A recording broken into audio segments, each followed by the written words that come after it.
কিছুই বুঝতে পারছি না। আর মাত্র 3 দিন সময় দিলাম, তার মধ্যে যদি চিনি মিলে কথা মতো আখের রস না পৌঁছতে পারে আমরা কিন্তু পুরো ক্ষেত কেড়ে নেব। আর অগ্রিম টাকা নিয়ে এখন কথা খেলাপ করা হচ্ছে। হ্যাঁ, এইসব কিন্তু আমরা একদম পছন্দ করি না। মাত্র 3 দিন, মনে থাকে যেন। ঈশ্বর, একটু যদি বৃষ্টি দিতে কত ভালো ফলন হতো গো।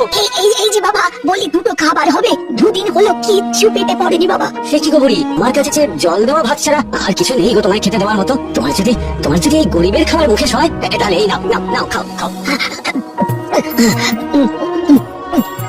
জানো বুড়ি, তোমায় আরো ভালো কিছু খাওয়াতাম যদি আমার এই ক্ষেতের আখের ফলন ভালো হতো গো। শোন, ক্ষেতের দক্ষিণ পশ্চিম কোণে যেখানে পিঁপড়েরা বাসা বেঁধেছে তার নিচেই আছে আসল সার, যা তোর এই ক্ষেতকে বাঁচাবে। কি করা যায়?